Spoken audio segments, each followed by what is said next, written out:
오늘은 벨직 신앙 고백서 이제 13조 섭리에 대해서 공부합니다. 우리 13조 다 꺼내셔서 다 같이 읽어봅시다. 자, 13조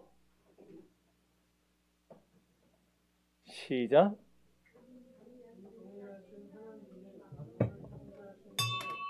아직 못 찾았나 봐요.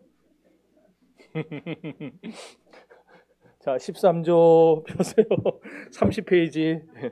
네. 자, 똑같이 읽읍시다. 우리는 시작.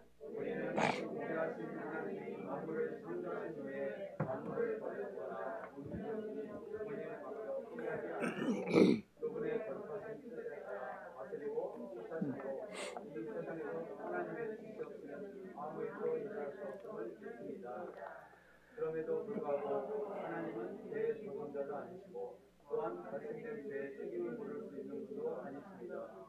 하나님의 능력과 선하심이 너무 위대하고 우리의 이해를 초월하는 것이어서 마귀들과 사람들이 우리에게 행하시는 하나님은 공의로운 방식으로 서로의 일을 정하고 시작하시기 때문입니다. 또한 하나님이 인간의 이해를 초월하여 행하신 일에 대해서는 호심을 반성하여 우리의 능력이 허용되는 이상의 것을 돌아서는 안 됩니다. 우리는 최고의 겸손과 가련함으로 하나님의 의로우신 판단을 찬양하고 하나님이 그분의 말씀에서 우리에게 제시해 주신 것을 배우면서 그 경계를 넘으면 안 되는 그리스도의 제자들이라는 사실을 말해야 합니다. 이 교리는 우리에게 말할 수 없는 미를 줍니다. 우연히 일어나는 일은 아무것도 없으며 오직 은혜로우신 하늘 아버지의 지시에 따라 모든 일이 일어나는 것을 알 수 있습니다. 하나님은 구성의 하나로 우리를 지켜보십니다. 또한 모든 구조물을 그분의 능력 아래 주셔서 우리의 머리카락 하나도 성세한 말도 하나님의 뜻이라면 땅에 쓰러지지 않게 하십니다. 우리는 이 하나님 아버지를 전적으로 신뢰합니다. 하나님 아버지가 아기와 우리들의 모든 원수들을 제지하시고 아버지의 뜻과 허락 없이는 그들이 결코 우리를 해칠 수 없다는 사실을 확신합니다. 그러므로 우리는 하나님이 만물에 아무런 관심이 없으시고 모든 것을 우연히 내버려 두셨다고 말하는 에피쿠로스 학파의 가증한 오류를 배격합니다. 아멘. 처음 서론할 때 말씀을 드렸었는데 벨직 신앙 고백서는 개혁주의 3대 신앙 고백서 가운데 하나라고 말씀을 드렸었어요. 기억이 나실까 모르겠는데 여기 지금 써놨습니다. 벨직 신앙 고백서, 그 다음에 나온 하이델베르크 요리 문답서, 그리고 도르트 신조, 이 세 가지가 우리 개혁주의 대한예수교 장로회 합동 측이 받아들이는, 사실 신조가 이것만 있었겠어요? 아니겠죠. 신조는 상당히 많았어요. 상당히 많았는데 그 중에서 딱 이 세 가지를 꼽아서 우리 개혁주의가 믿고 고백하고 받아들이는 겁니다라고 아예 딱 교단 자체가 공인한 거, 그것이 이 세 가지라는 거예요. 이 세 가지. 그 세 가지를 정했단 말이 뭐겠습니까? 엄청나게 많은 신조들 중에서 이 세 가지는 특별히 중요하다라는 의미가 있겠죠. 별로 안 중요한 거를 이렇게 정하겠어요? 안 정하겠죠. 중요하니까, 그것도 엄청나게 중요하니까 이거는 반드시 오고 오는 모든 세대가, 개혁주의를 믿고 따르는 모든 신자들은 반드시 이 신조를 배워야 된다, 공부해야 된다. 그래서 정해놓은 거니까 얼마나 중요하겠습니까?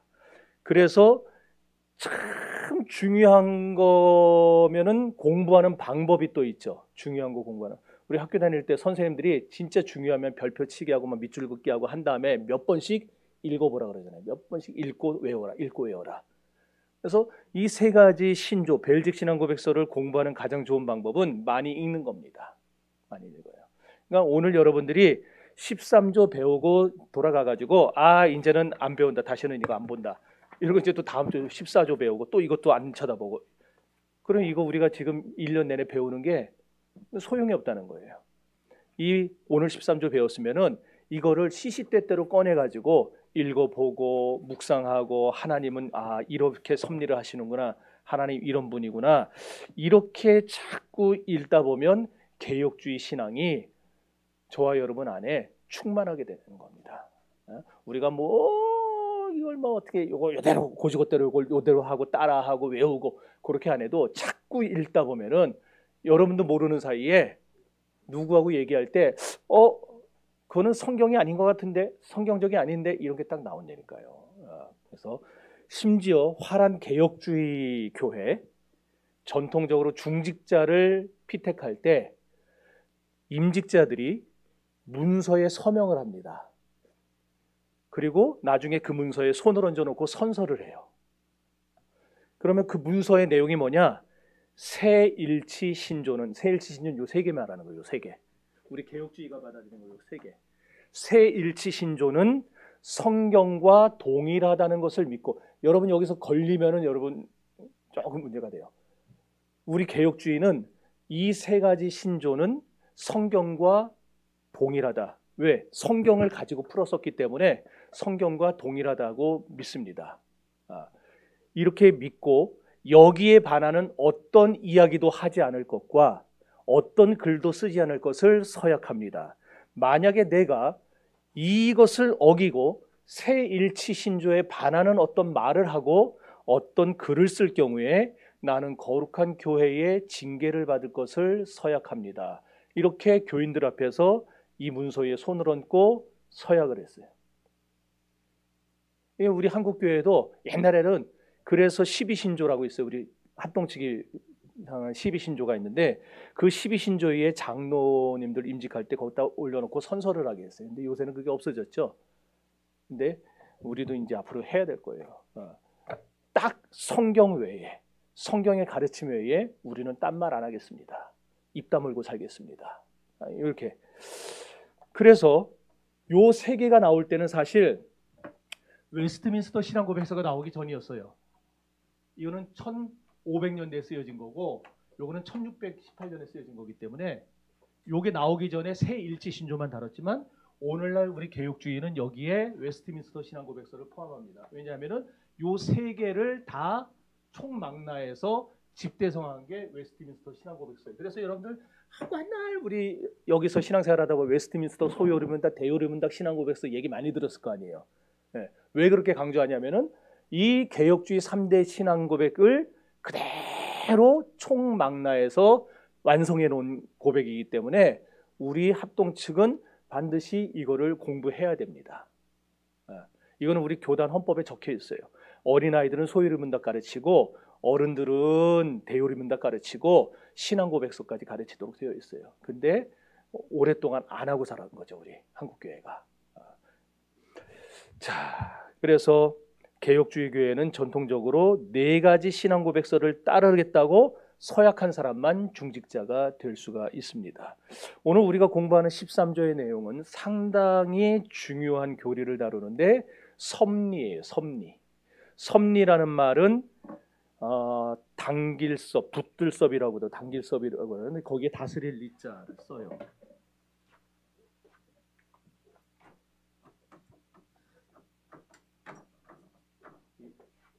한문 세대죠, 다.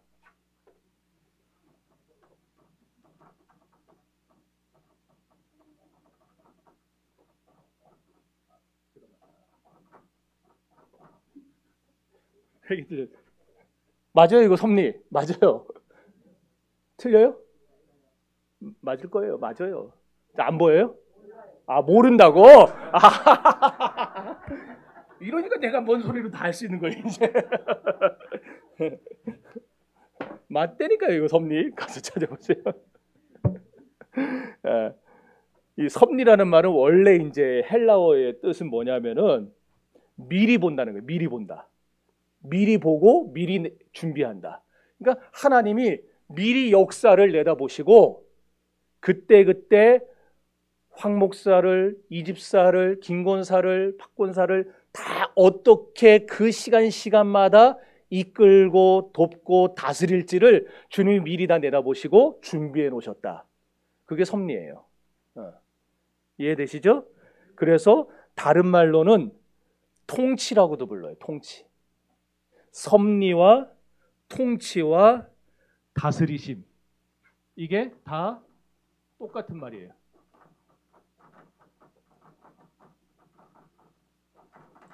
사실 성경에 보면은 삼위일체라는 말이 나온다 그랬어요? 안 나온다 그랬어요? 못 봤을 거예요, 여러분들. 삼위일체라는 말을. 안 나와요. 그런데 성경 전체의 쭉 내용들을 우리가 공부했지만 삼위일체에 대해서 계속해서 성경이 말하고 있잖아요. 그래서 우리가 삼위일체 구요리를 공부했어요. 마찬가지로 섭리라는 말도 성경에 나올까요? 안 나올까요? 안 나와요. 섭리라는 말이. 그러면은 왜 우리가 섭리를 말하느냐? 대신에 섭리와 같은 말이 뭐라 그랬어요? 통치, 다스리심. 요 말들이 성경에 수도 없이 나와요. 예를 들어서 시편 같은 데 보면 시편 97편 1절 찾아보세요. 시편 97편 1절.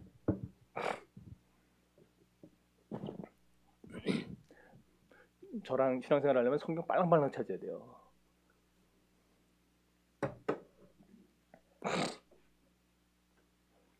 자, 97편 1절 시작. 거기 보세요. 여호와께서 뭐 한다 그랬어요? 다스린다. 다스린다. 146편 10절.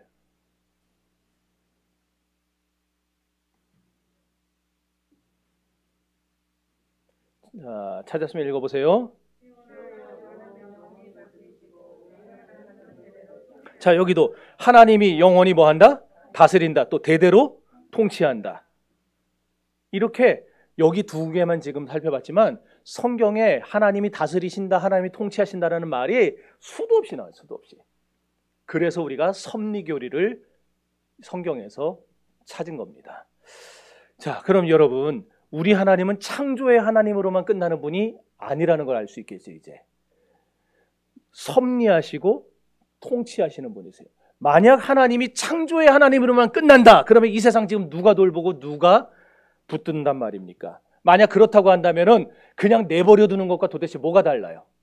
그러잖아요. 창조만 해놓고, 다시 말해서 자식 그냥 낳기만 하고 싸질러만 놓고 자식이 잘하는 거 신경도 안 쓰고 관여도 안 하고 공부를 하든 말든 아니면 얘가 뭐 어떻게 뭐가 되든 나쁜 친구들 만나갖고 뭐 그냥 감옥에 가든 신경 안 쓰고 그냥 가만히 팔짱 끼고, 그러면은 그거 왜 부모 노릇하고 있어요? 왜 낳았어요 걔를? 그 얘기예요. 하나님이 이 세상을 창조만 해놓고 아무것도 관여하지 않는다. 이 세상에 아무것도 하나님은 다스리지도 않고 통치하지도 않고 그렇다. 그러면은 이 세상을 내팽개치는 거하고 똑같이, 그게 무슨 하나님이냐 그 얘기예요. 우리 하나님은 창조 세계를 내팽개쳐두는 분이 아니에요. 그래서 오늘 우리가 읽은 마태복음 10장 29절에 뭐라고 했어요? 참새 한 마리까지 그 얘기가 나오는 거예요. 참새 한 마리가 한 아사리온에 팔리는 것까지. 아사리온은 그 로마 시대 그 동전 이름이에요. 우리가 그냥 그대로 번역하다 보니까 이렇게 된 건데, 쉽게 얘기해서 참새 한 마리가, 우리 옛날에 포장마차에서 참새 그 꼬치, 요새는 참새가 없어갖고 못 먹는데 옛날에 많이 먹었죠. 참새 한 마리에 1,000원이나. 그 얘기예요. 참새 한 마리가 1,000원에 팔리는 것도 하나님이 정해놓으셨으니까 그렇게 된다고 얘기해요. 그래서 첫 번째 문단이 나온 겁니다. 자, 첫 번째 문단 읽어보세요. 우리는 시작.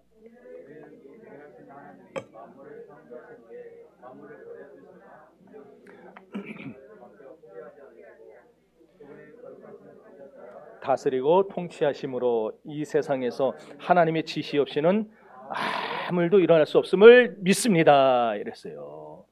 웨스트민스터 신앙고백 소요리 문답 11문에 보면 섭리에 대해서 이렇게 정의를 내립니다. 하나님께서 섭리하시는 일은 모든 피조물과 그 모든 활동들을 가장 거룩하고 가장 지혜롭고 가장 능력 있게 보존하시며 통치하시는 행위를 말한다. 여기 지금 섭리를 두 가지로 구분을 했어요. 아시겠어요? 뭐가 나왔냐면은 보존과 통치가 나와요. 우리는 지금 섭리는 통치란 말과 같고 다스리시는 말과 같다. 여기까지만 알았는데 웨스트민스터 소요리 문답은 이거를 더 세분화시켜서 섭리에는 두 가지가 있다는 거예요. 보존한다. 그리고 통치한다. 이게 섭리라는 겁니다. 이게 하나님의 섭리에 대한 가장 확실한 정의예요. 가장 확실한 개혁주의적 정의. 섭리에는 두 가지입니다. 모든 피조 세계를 첫째로 보존하시고, 하나님이 지금 이 우주를, 이 지구를, 그리고 이 세상을, 자연 만물을, 짐승들을 하나님이 다 보존해 오고 계시는 거예요.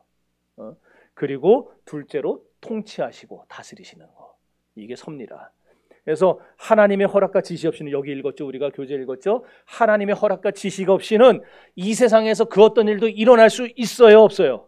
없어요. 그렇게 아무 일도 일어날 수 없도록 모든 것을 완벽하게 통제하시는 하나님, 그 하나님. 그래서 하나님에게는 돌발 상황이 있을까요, 없을까요? 돌발 상황은 사람에게만 있는 거예요.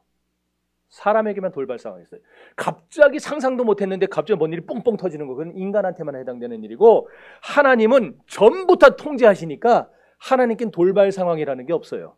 따라서 우리는 하나님이 이 세상을 창조하신 이후에 더 이상 세상 역사에 관여하지 않으신다, 그렇게 말하는, 여기 보니까 교재에 뭐라 그랬어요? 이실론이라고 그랬죠. 우리 학교 다닐 때 철학 시간에 배웠을 거예요. 디이즘이라고 해가지고 자연실론이라고 하는 거. 하나님은 이 세상을 만들어만 놓고 아무것도 관여하지 않으신다, 이실론이에요. 그 이실론을 가장 많이 외쳤던 학파가 에피쿠로스 학파이기 때문에 여기에 그런 에피쿠로스 학파의 오류를 배격한다, 그렇게 써놓은 거예요. 이제 요 이실론은 조금 이따 한 번 더 얘기를 하게 할 텐데 지금은 넘어갑시다. 이제 중간 정리를 좀 해보면, 하나님은 하나님의 계획과 작정과 뜻을 따라서 보존도 하시고 또 다스리기도 하시는데, 이 보존과 다스리시는 것을 합쳐서 뭐라 부른다고요? 섭리라고 부른다, 그 얘기예요. 시편 33편 11절 찾아보세요.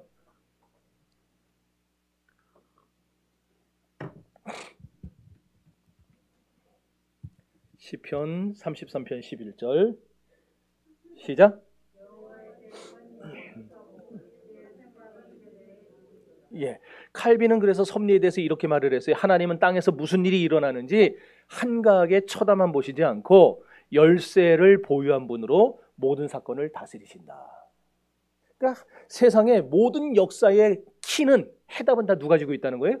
하나님이 쥐고 있다는 거예요. 하나님이 그때그때마다 맞는 키를 돌려갖고 열쇠를 돌려서 해답을 주신다라는 거예요. 하나님은 모든 생명을 이 땅에 태어나기도 하시고 그들에게 양식을 공급하시기도 하시고 또 주셨던 생명을 걷어가지기도 하시고, 이렇게 하나님은 모든 것을 다 하나님의 계획 속에서 통치하시고 다스리시고 이루어간다, 이 얘기예요. 열매를 주시기도 하시지만, 열매를 맺히기도 하시잖아요, 가을 되면. 그렇지만 또 열매가 떨어져 가지고 썩어서 비료가 되게 하시는 것도, 그것도 다 하나님이 하시는 일이라는 거예요. 이게 보존입니다, 보존. 열매뿐만이 아니라 짐승이 죽어서 썩지 않고, 나무가 죽어서 썩지 않고, 세상 만물이 죽어서 썩지 않는다고 생각해 보세요. 지금 시체가 아마 산까지 쌓여 있을 거예요. 그런데 그 모든 것을 다 하나님이 분해하시고 박테리아를 통해 뭘 통해서 다 해서 짐승들의 먹이가 되게 하시고 또 자연으로 돌아가게 하시고, 이렇게 그냥 다 모든 것들을 보존하시고 다스리시기 때문에 이 세상이 지금 이렇게 살아갈 수 있다라는 얘기입니다. 사무엘상 2장 6절에서 8절 읽어봅시다. 사무엘상 2장 6절과 8절.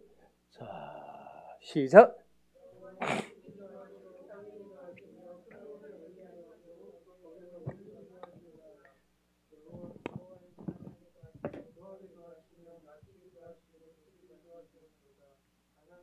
계속 읽으세요.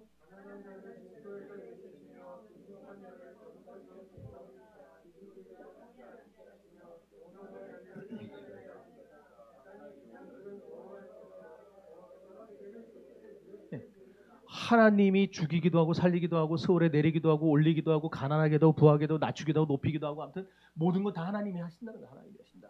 요 똑같은 말씀이 또 나오죠. 전도서 3장, 아까 아침에 제가 얘기하다 말았던 거, 전도서 3장 1절에서 8절까지 읽어보세요.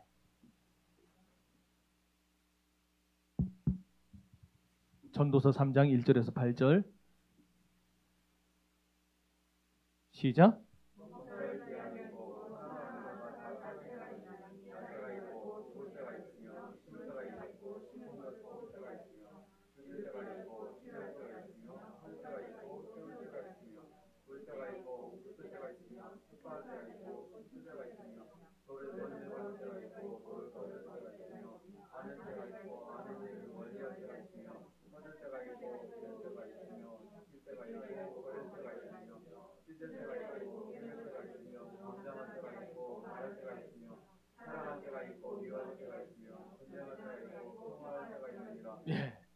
하나님의 보존의 섭리, 돌보시는 섭리를 생각하면 하나님이 얼마나 위대하신지 몰라요.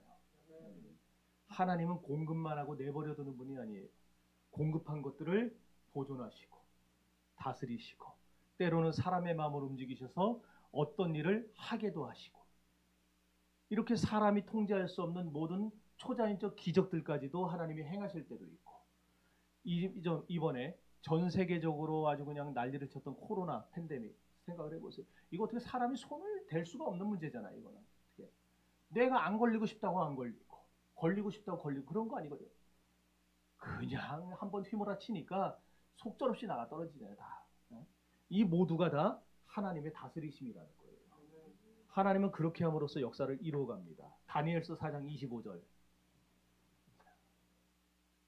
다니엘서 4장 25절. 뒤에 류 집사님 요거 좀 올려주세요. 볼륨 좀. 자, 4장 25절 시작.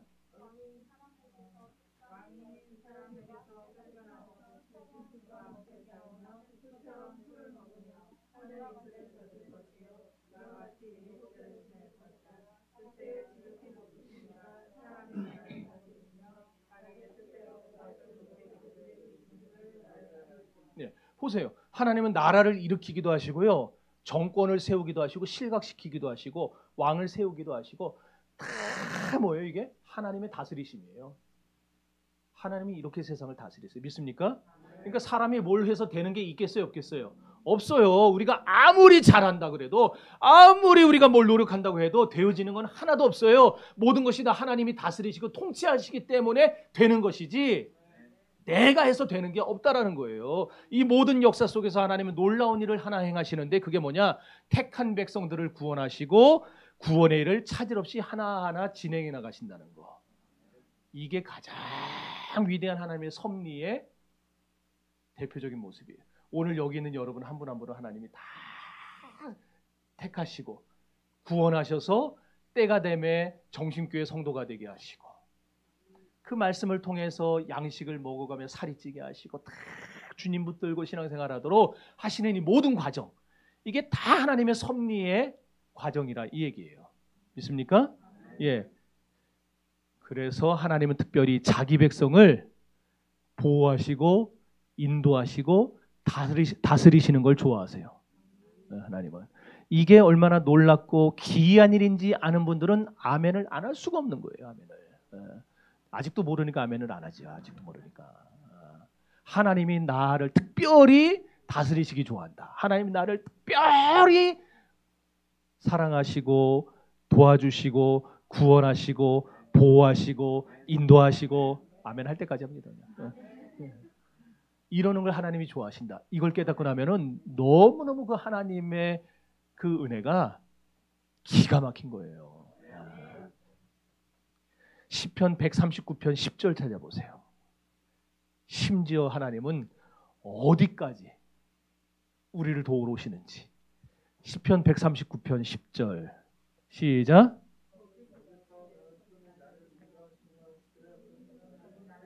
거기서도 바다 끝에 가 있을지라도 스올의 뱃속에 가 있을지라도 하나님은 내가 가장 지치고 힘들고 괴롭고 고통스러운 그 자리에 떨어져 있을지라도 하나님은 거기서도 나와 함께 하시고 나를 인도하시고 나를 이끌어내시는 분이라 그 얘기예요. 그러니까 하나님은 택한 백성을 혼자 놔두질 않는다는 거예요. 우리는 생각하죠. 하나님이 나를 버렸나 보다. 하나님이 나를 혼자 놔두시나 보다 하는데 절대로 그런 일은 있을 수 없다는 겁니다. 하나님은 언제나 여러분과 함께 하십니다. 이걸 칼빈이 특별 섭리라 불렀어요. 특별 섭리. 여러분 섭리가 두 가지가 있어요. 일반 섭리가 있고 특별 섭리가 있어요. 은혜에도 일반 은총이 있고 특별 은총이 있다 그랬었죠. 이것처럼 섭리에도 일반 섭리와 특별 섭리가 있어요. 일반 섭리 뭐냐? 아까 얘기한 대로 공중에 나는 새들을 먹이시는 거. 이거 일반 섭리. 또 참새 한 마리가 한 아사란에 팔리는 거. 이것도 일반 섭리예요.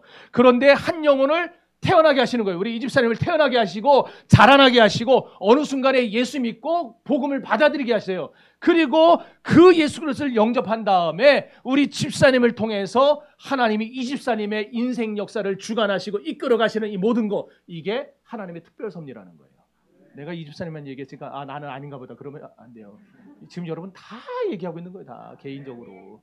네. 하나님은 마치 톱니바퀴가 이렇게 한치 오차도 없이 차곡차곡 맞아 들어가면서 이렇게 기계가 돌아가는 것 같이 그렇게 가장 지혜롭고 가장 거룩하고 가장 능력 있게 하나님의 구원의 통치 행위를 하고 계세요. 누구 때문에? 나 때문에. 나를 구원하기 위해서 하나님 그 일을 하고 있다라는 거예요. 지금 이게 섭리예요. 섭리.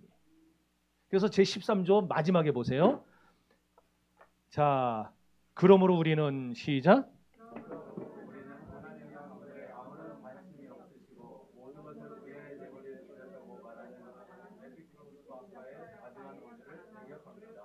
이제 아까 얘기한 대로 이실론에 대해서 조금 더 설명할 건데 칼빈이 말했어요. 나는 하나님이 한가하시고 무기력하시다는 몽상에 빠진 그리하여 언제나 세상에 넘치는 전염병과 같은 에피쿠로스주의자들, 에피쿠로스 학파를 뭐라 불러요? 전염병자라 불렀어요. 전염병자. 하나님이 공중의 상층부는 통치하시지만 하층부는 운명에 남겨주셨다고 말하는 옛날 사람들에 대해서는 여기서 아무 말도 하지 않겠다. 왜냐하면 저 말 못하는 피조물들조차도 이토록 명백한 광기에 맞서서 충분히 외치고도 남을 것이기 때문이다. 그렇게 말을 했어요.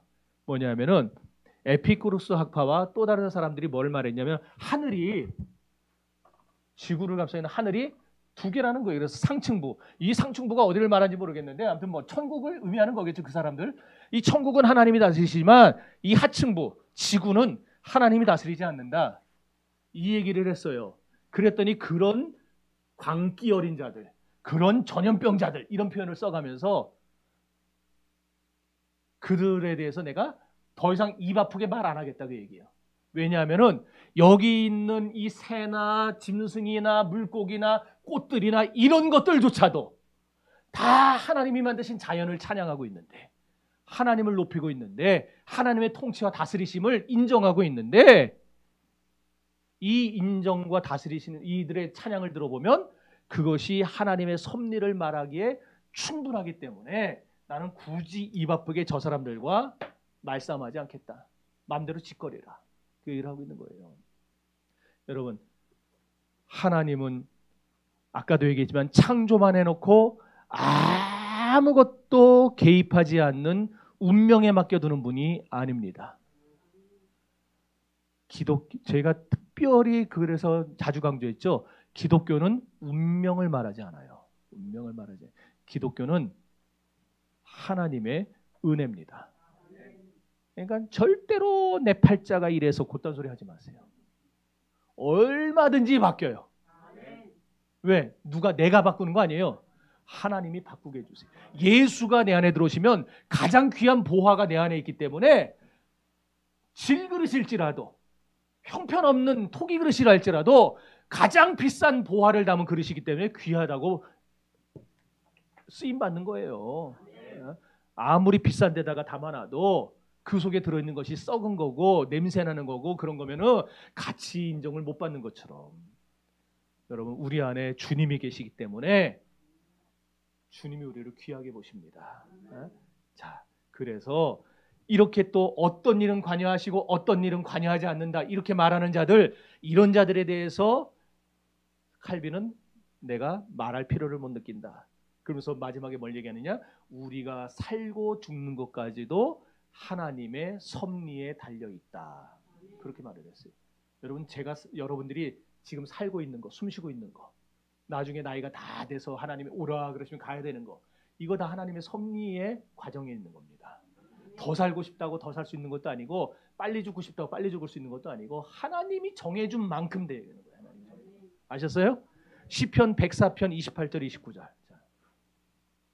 그래서 그 말을 하는 거예요. 여기서 다 저는 제가 하는 얘기 제가 하는 거 없어요. 다 성경이 하는 얘기. 시편 104편 28절 29절. 시작.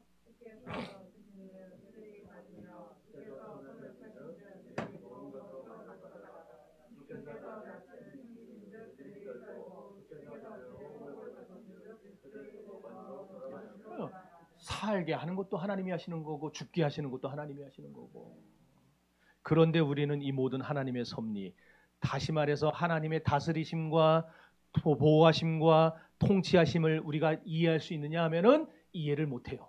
이해를 못해요. 우리의 이 머리가 아무리 똑똑하다고 해도 하나님의 섭리를 우리는 이해를 못해요. 두 번째 문단 넷째 줄입니다. 한번 찾아보세요. 자, 두 번째 문단 거기에서 넷째 줄 또한 하나님이 시작.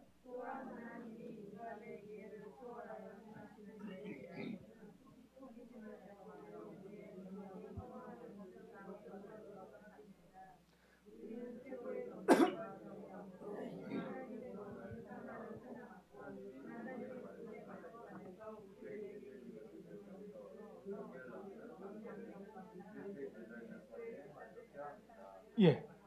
자, 여기 그래서 우리가 하나님이 모든 걸 다스리십니다라고 고백은 했어요. 믿는다고 했어요. 그렇지만 사실 하나님이 일하시는 방식을 우리가 다 이해할 수 있느냐? 못해요. 그래서 오늘 여기 신앙 고백서에 뭐라고 한 거예요? 우리의 이해를 언제나 초월하여 행하십니다. 그러는 거예요. 예. 그러니까 이해하려고 하지 말라는 얘기입니다. 이해하려고. 그러니까 하나님이 왜 이렇게 하시지? 아니, 만약 하나님 살아계시면 나한테 이렇게 하실 수 있나?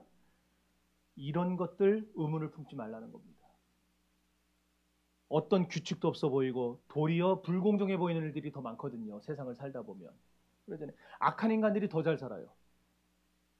이번에도 그 장관 지명받은 사람들, 와, 국회의원 되기 전에는 분명히 가난했는데 국회의원 두세 번만 하면 완전히 뭐 집이 뭐 몇 채씩이나 되고 나 좀 알려주지. 어디다 집 사야 되는지. 이런 불합리한 일들이 너무 많아요. 이 세상에. 악인은 잘 되고 의인은 자꾸 어렵고 친일파는 잘 되고 독립유공자들은 안 되고 이런 일들이 많아요. 그런데 그런 걸 보면서 또 좋은 회사인 줄 알고 취직을 했는데 들어가 보니까 등골 빼먹는 회사를 만났어요.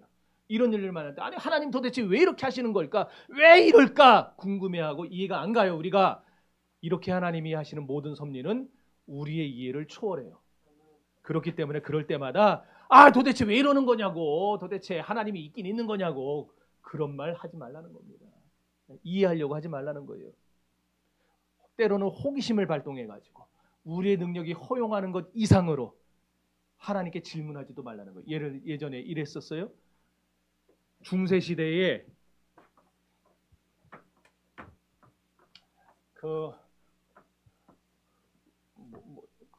중세시대에 그 천주교 그 교파가 뭐가 있더라? 프란시스 회하고 또 뭐 있죠? 도미 천주교를 안 다녀봐서 모르시죠? 뭐가 있는데 베네딕트파인가? 아무튼 이 두 가지가 아주 양대 산맥이 있어요. 천주교에. 근데 거기서 그 사람들이 뭐 갖고 싸웠냐면은 바늘 있죠. 바늘.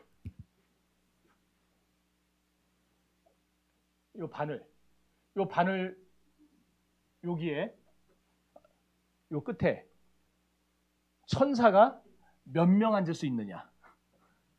그거 알아서 뭐 할 거예요? 천사가 몇 명 앉는 거 여기에. 네? 그게 도대체 뭔 상관이 있어요? 천사가 몇 명 앉을. 근데 이거 가지고 700년을 싸웠어요. 별 참 쓸데기 없는 사람들 다 있어요. 이런 짓 하지 말라는 거예요. 우리의 호기심의 한도를 넘어서 가지고 쓸데기 없는 것 갖고 질문하고 뭐하고 이런 거 갖고 싸우지 말라는 거예요. 여러분, 우리는 사실 하나님이 알려줘도 몰라요. 알려줘도 몰라요. 그래서 칼빈은 거듭나지 못한 사람은 이 모든 것을 순경이든 역경이든 그저 운명에 돌릴 뿐이라 그랬어요. 그래서 세상 사람들 하는 말 다 들어보면 항상 뭐예요? 운명이에요. 팔자예요. 그 운명론이 잘못된 이유는 뭐냐? 운명론이라는 거는 난 어차피 그렇게 망할 운명이야. 난 어차피 그렇게 안 될 운명이야. 난 어차피 이렇게 그냥 다 모든 게 다 안 되고 자식 복도 없는 운명이야. 이렇게 해버리면 그냥 그게 그 사람에게 그대로 이루어진다는 거예요. 지금 아무리 내가 지금 잘 먹고 잘 살더라도 무당이나 누가 아이고 도화살이 껴서 뭐가 껴서 이렇게 말 한말 하면 나의 운명 그거기 때문에 벗어나질 못해요. 그냥 그렇게 되는 거예요. 이게 운명론의 문제예요. 그런데 기독교는 운명론이 아니에요. 우리는 믿음을 가지고 하나님의 말씀에 순종해 나가면 하나님이 얼마든지 우리를 아까 얘기했죠? 아침에 역경이 변해서 순경되게 하시고 실패가 변해서 성공되게 하시고 또한 가난이 변해서 부요가 되게 하시고 모든 건 다 하나님이 하시는 거예요. 하나님이. 그래서 우리는 기독교는 철저하게 운명론을 배격합니다. 특히나 저는 운명이라는 말 쓰는 것 자체를 싫어해요. 그래서 저는 쿨의 옛날에 운명이라는 노래가 있었어요. 여기 젊은 분들만 아시는 것 같아. 운명도 안 불러요 저는. 여러분 운명이니까 받아들여라. 운명이니까 받아들여라. 믿지 않는 사람은 그렇게 말을 해요. 아 그냥 운명이야. 근데 그리스도의 제자들은 절대로 그렇게 말하면 안 된다는 거예요. 일어나는 모든 일들은 하나님의 계획에 의해서 다스려지고 통치되는 것이라는 교훈을 우리는 받아야 됩니다. 그게 오늘 읽은 13조 내용이에요. 자, 느헤미야 9장 6절 찾아보세요.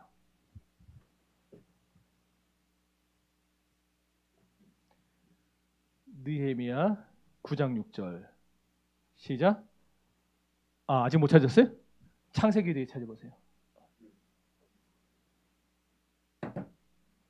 느헤미야 9장 6절 시작.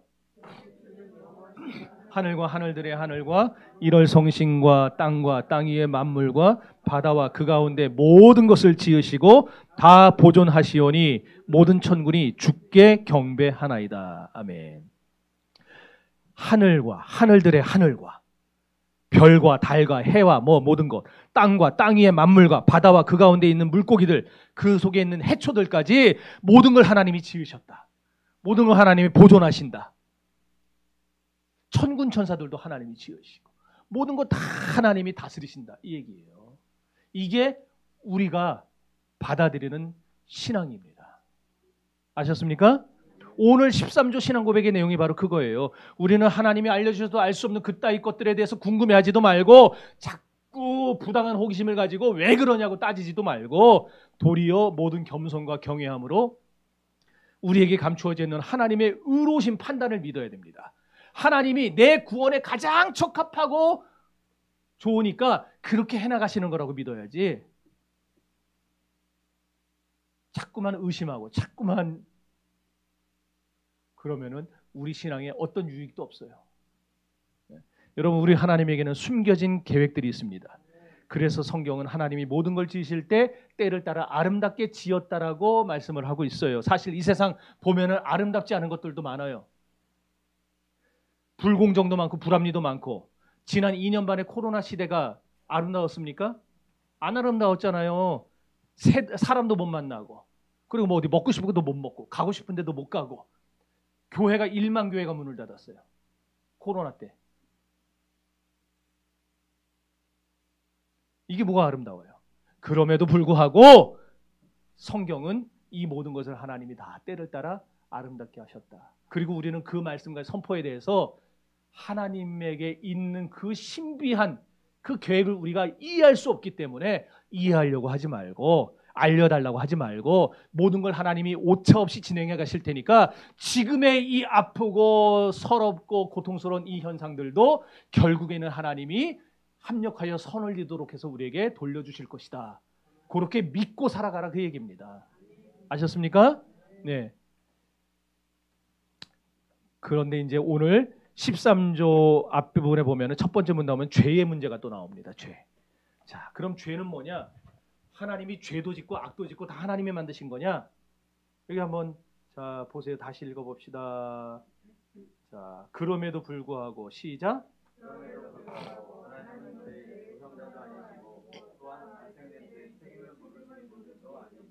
자, 이사야 45장 7절.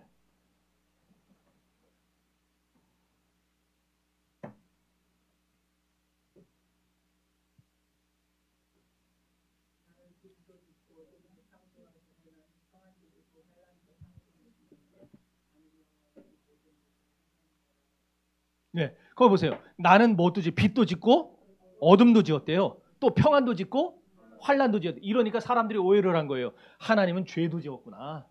악도 지었구나. 그러니까 죄도 악도 다 하나님이 만드신 거구나. 아니에요. 아니에요. 첫 번째 문단 다섯째 줄 보면은 아까 뭐라 그랬어요? 하나님은 분명히 죄의 조성자, 죄를 만드신 분이 아니라는 거예요. 하나님은 죄에 대한 책임을 지는 분도 아닙니다. 죄는 누가 지은 거예요? 인간이 지은 거예요. 인간이. 처음 창조된 인간이 자신의 자유의지로 자기 멋대로 죄를 지은 것이지 하나님이 죄 지은 게 아니에요. 요한일서 2장 16절.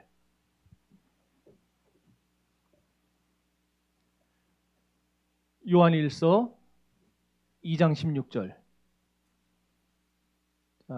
찾았습니까? 시작.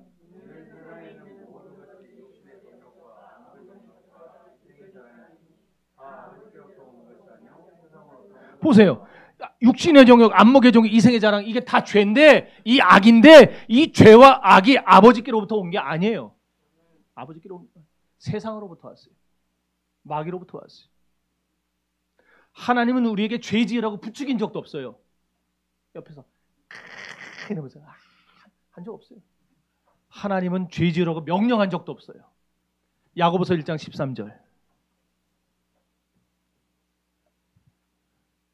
정신없죠? 자꾸 여기 있다 저기 있다 그러니까. 자, 야고보서 1장 13절. 시작.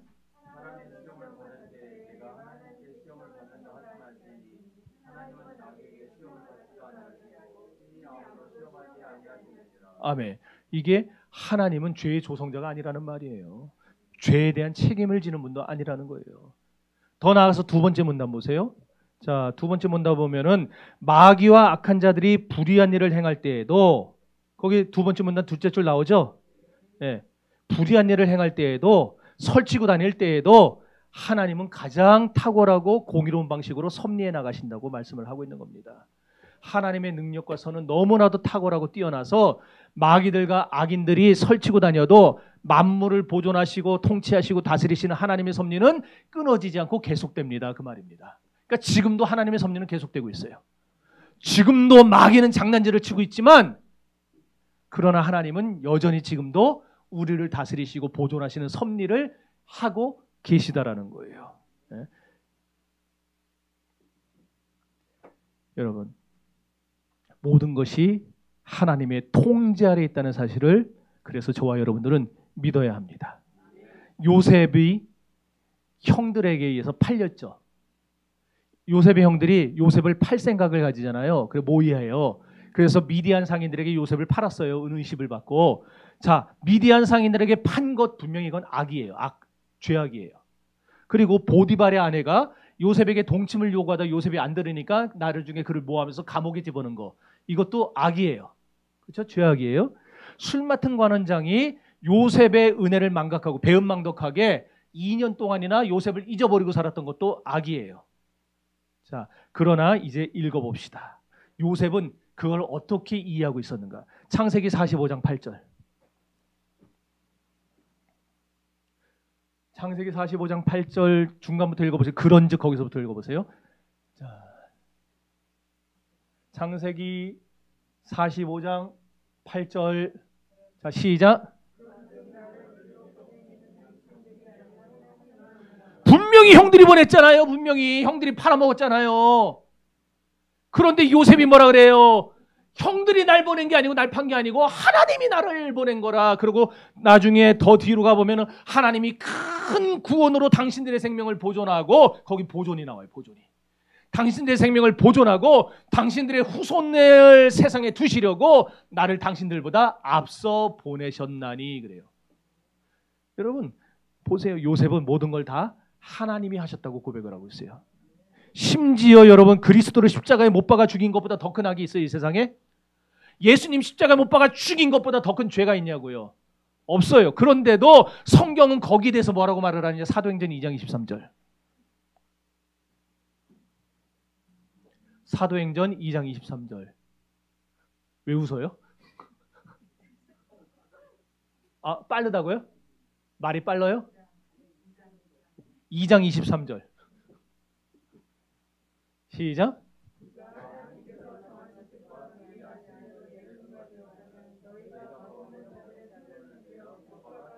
보세요. 자, 여기 뭐라 그래요? 하나님께서 정하신 뜻대로, 미리 하신 대로 하나님은 다 알고 계신, 하나님이 계획하셨다는 거예요.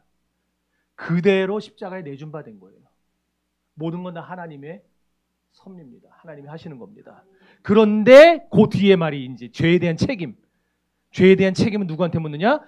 못 박아 죽인 자들에게 물어요. 그러니까 우리는 세상을 살아갈 때에 악의 도구가 되면 안 돼요.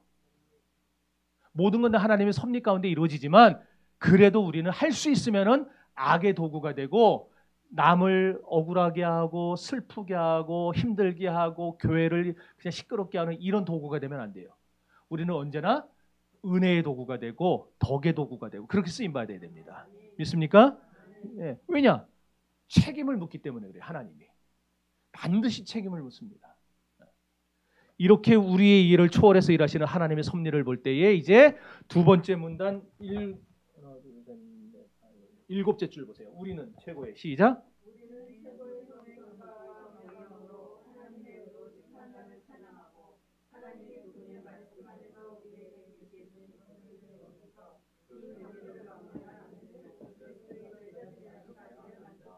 아멘. 우리는 최고의 겸손과 경외심을 가져야 돼요. 그리고 뭐 어떻게 해야 되느냐? 우리를 위해서 일하시는 하나님의 모든 섭리적 판단이 언제나 의롭습니다라고 찬양을 해야 돼요. 이걸 우리식으로 표현하면 한마디로 하나님 하는 일 다 맞습니다. 그거예요. 하나님이 하는 일은 다 옳습니다. 믿습니까? 성경에서 계시해 주신 계시 밖으로 넘어가지 말아라. 그리스도의 제자가 되라. 거기에 만족하며 살아라. 이 말은 하나님은 다 옳고 모든 것은 하나님의 뜻대로 될 것입니다. 이게 오늘 섭리교리를 제대로 배운 그리스도인들에게서 나타나는 모습이에요. 그럼 이제 마지막 문단을 봅시다. 이 섭리교리가 우리에게 가져다주는 위로가 있어요. 위로가. 자, 교재에 보시면은 우리에게 말할 수 없는 위로를 줍니다. 그래놨잖아요. 뭐가 위로가 되는지 우연히 거기서부터 읽어보세요. 시작.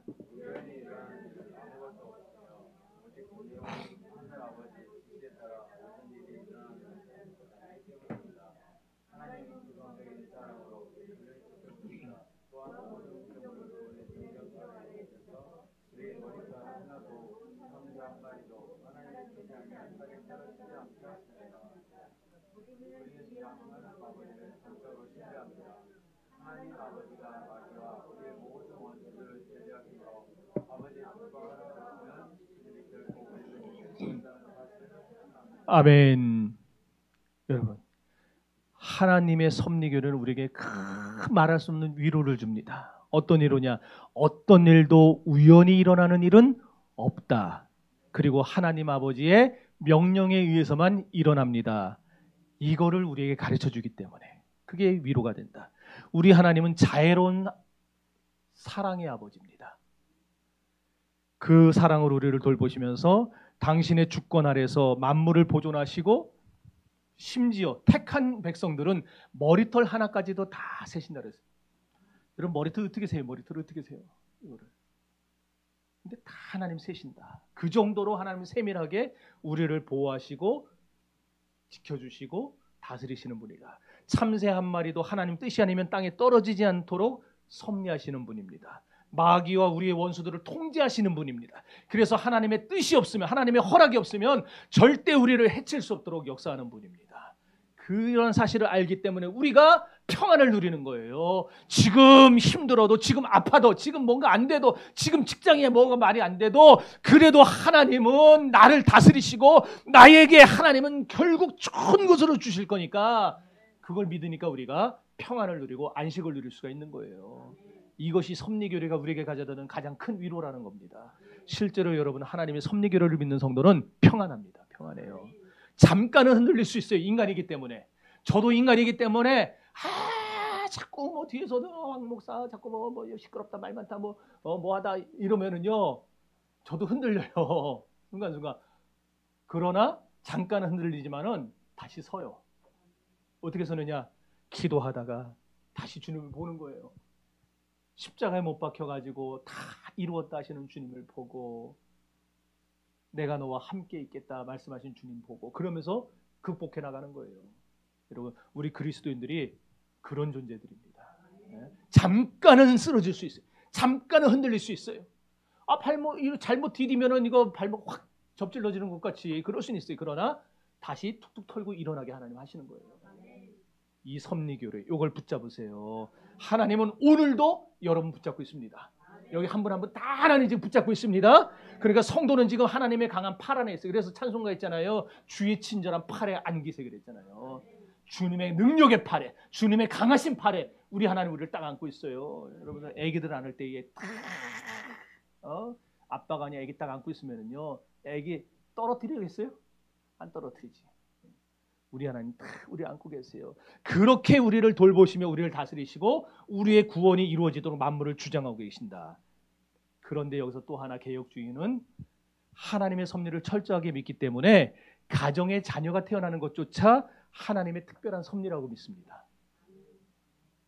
뭐냐? 여러분들 자녀가 그냥 어쩌다 보내준 자녀가 아니라는 거예요.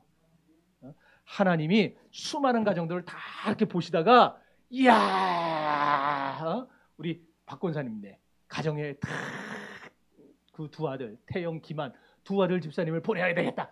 딱 요 집이 제일 딱 맞기 때문에 거기다 보낸 거지. 안 맞으면 딴 데 보냈어요. 딱 제일 맞으니까 그 집에 보낸 거예요. 그러니까 우리 자녀들을 볼 때도 하나님이 내가 가장 잘 키울 수 있을 거라고 믿으시기 때문에 나한테 보내주셨다. 그렇게 보셔야 돼요. 아유, 어쩌다가 저런 게 나가지고 지 아빠 닮아가고 지 엄마 닮아가고 이딴 소리 하지 말고 이삭을 생각해 보세요. 하나님이 하늘에서 보실 때 이삭이 제일 잘 자랄 수 있는 집은 아브라함 집이에요. 아브라함 집이에요. 그래서 아브라함에게 보내셨어요. 만약에 이삭을 가나안 7족속 가운데서 태어나게 했어봐요. 그럼 하나님은 이삭을 어차피 구원의 백성으로 만드시려고 계획을 세우셨으니까 언젠간 예수를 믿겠죠. 그렇지만 그 믿는 과정까지 수많은 어려움을 당해야 될 거 아니에요. 수많은 연단을 받아야 될 거 아니에요. 그런데 하나님은 아브라함을 딱 보시고 아브라함이니까 내가 이삭을 믿고 맡겨도 되겠다. 그래서 이삭을 보내셨다는 얘기예요. 이해가 되시겠어요? 그렇다고 한다면 이제 여러분의 자녀들도 똑같은 게 성립이 되죠.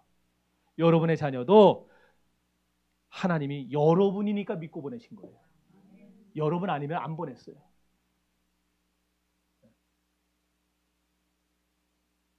그래서 개혁주의는 여기 모태신자, 구집사님 믿는 모태신자죠.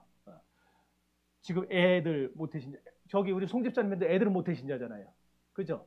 그러니까 두 분은 당대신자이기 때문에 저기지만 모태신자는 개혁주의는 뭐라고까지 얘기하면 구원의 자녀라고까지 얘기합니다. 모태신자는. 우리는 모태신자를 참 우습게 보지만 개혁주의 관점에서는 하나님이 구원받은 백성에게 이 자녀를 가장 잘 키울 수 있기 때문에 보내셨다고 믿기 때문에 섭리교리에 의해서. 그래서 모태신자는 구원의 자녀라 말을 해요. 그래서 장로교가 난지 8일 되면은 할례를 행한 것처럼 만 2세 이하 어린이들에게 뭘 해요? 유아세례를 베푸는 거예요. 그래서 왜 유아세례를 베푸는지 아시겠죠 이제? 구원의 자녀이기 때문에 베푸는 거예요. 근데 요거를 반대하고 부정하는 개신교 교파가 있어요. 어딜까요? 어딜까요? 침례교.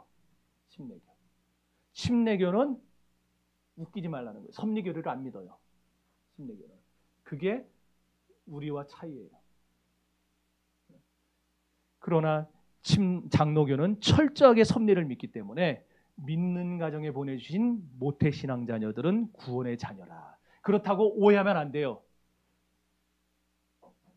비록 믿는 가정에 보내준 구원의 자녀라고 해도 그 자녀가 때가 돼서 거듭남의 체험을 해야 돼요. 거듭남의 체험을 해야 돼요. 그 거듭남의 체험을 해야 거듭남의 증거가 있는 거예요. 그거는 다 개개인이. 그래서 제가 아침에 한 설교가 그 있어요. 다 자기만의 기도가 있어야 되고 자기만의 하나님을 만나야 돼요. 그래서 변화되어야 됩니다. 그래서 청교도는요, 우리 한국교회가 지난주에 했죠. 네덜란드 개혁주의와 화랑 개혁주의와 청교도, 영국 청교도 개혁주의 두 가지가 우리 한국교회에 다 들어왔다 그랬잖아요. 청교도는 뭐라고까지 하냐면은 부모에게 큰 책임을 지웁니다.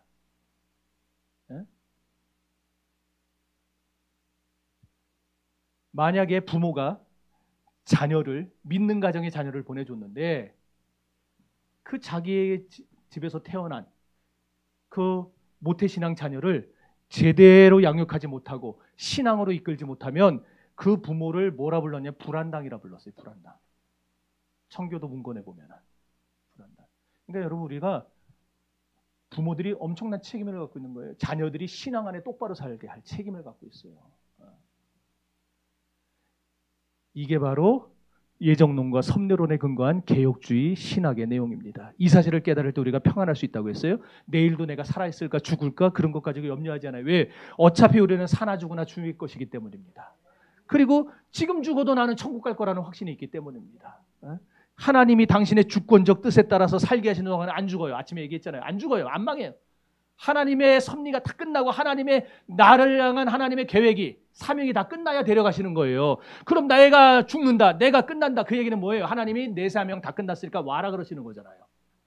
그러니까 오늘 죽을까 내일 죽을까 염려하지 않고 내게 생명이 있는 동안 최선을 다해서 섬기는 거예요. 최선 다해서 일을 하는 거예요. 최선 다해서 우리는 하나님을 높이는 거예요. 그러다가 주님이 와라 그러면은 하나님 날 가면 되는 거예요. 내가 죽는 이유, 거기에 대해서 왜 죽을까? 내가 벌써 죽으면 안 되는데 안 그래요. 그래서 사랑하는 성도 여러분, 여러분이 사는 날 동안에 이루어지는 모든 일은 다 뭐냐? 결단코 우연이 아닙니다. 하나님의 사랑의 손길로 다스리시는 결과라는 것을 믿으시기를 바랍니다. 그런 사람만이 하나님 아버지의 손에 우리 미래를 맡길 수 있어요. 이렇게 아버지께 내 모든 미래를 맡길 수 있다는 그 생각만으로도 우리는 안식을 얻을 수 있는 거예요. 하나님이 나를 받아주셨으니까. 하나님이 내 인생을 내일 하루도 모레도 내 일주일을 내 1년을 하나님이 손에 붙드시고 나를 이끌어 가실 거니까 그걸 믿으니까 우리는 안식을 누리고 평안할 수가 있는 거예요. 잠깐 안 돼도 잠깐 들려도 하나님은 결국 되게 하실 거니까 하나님은 결국 일으켜 주실 거니까 그러면서 우리는 살아갈 수가 있는 거예요. 그런데 마지막으로 이제 하나만 더 얘기합시다. 하나님의 섭리라는 말은 그 말을 할 수 있는 주체는 나예요. 나. 이게 무슨 말이냐? 반드시 나에 관해서만 그렇게 얘기를 해야지. 하나님의 섭리를 적용해야지. 다른 사람에게 하나님의 섭리를 적용하면은 문제가 생길 수 있어요. 뭐냐면은 예전에 세월호 사건이 일어났을 때 기독교 일각에서 얻은 목사님들이 세월호가 저렇게 바다에 빠져서 애들 몇 명이에요? 그때 애들이 죽은 애들이 몇백 명 되잖아요. 걔네들 죽은 거 다 하나님의 섭리다. 그래갖고 기독교가 얼마나 욕을 먹었는지 몰라요. 그때. 그거는 섭리란 말을 제대로 이해를 못해서 그러는 거예요. 남이 고통당할 때 섭리란 말 함부로 쓰지 마세요. 내가 고통당할 때만 쓰세요. 내가 고통당할 때. 그러면은 저 사람 참 믿음이 좋구나. 야, 저 사람 저렇게 믿음으로 잘 이겨내는구나. 그렇게 사람들이 봐주지. 남이 고통당할 때 이거 하나님 섭리야. 하나님 뜻이야. 그럼 염장 지르는 거예요. 그거는. 하나님 그런 식으로 쓰라고 우리에게 준 말 아니에요. 그거.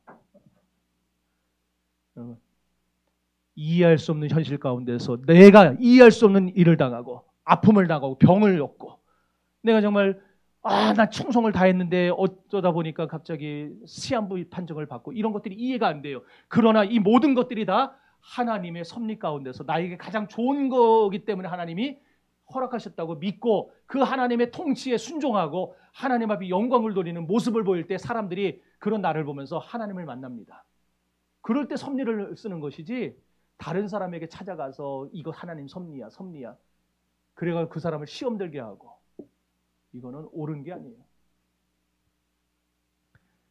여러분, 사람이 마음으로 자기 길을 계획할지라도 걸음을 인도하고 이끄시는 분이 누구라 그랬습니까? 하나님이라 그랬어요. 하나님이라고. 여러분, 우리 인생은 운명과 우연에 기반을 두지 않습니다. 우리는 거룩하신 하나님의 뜻과 섭리에 기반을 두고 살아갑니다. 그런데 그것도 언제나 내게 적용하라. 먼저 내게 적용하라. 다른 사람에게 적용하려고 하지 말고, 그렇죠? 네. 그런 신앙으로 우리가 설 때에 우리 신앙이 굳건해지고 바르게 설 수 있는 것입니다. 여러분, 그렇게 창조된 만물에 하나님 아무런 관심이 없다고 주장하는 에피쿠로스 학파, 이 세상 철학사조의 가증한 오류를 그래서 우리는 어떻게 할 수밖에 없어요? 배격할 수밖에 없는 거예요. 그래서 배격하는 거예요.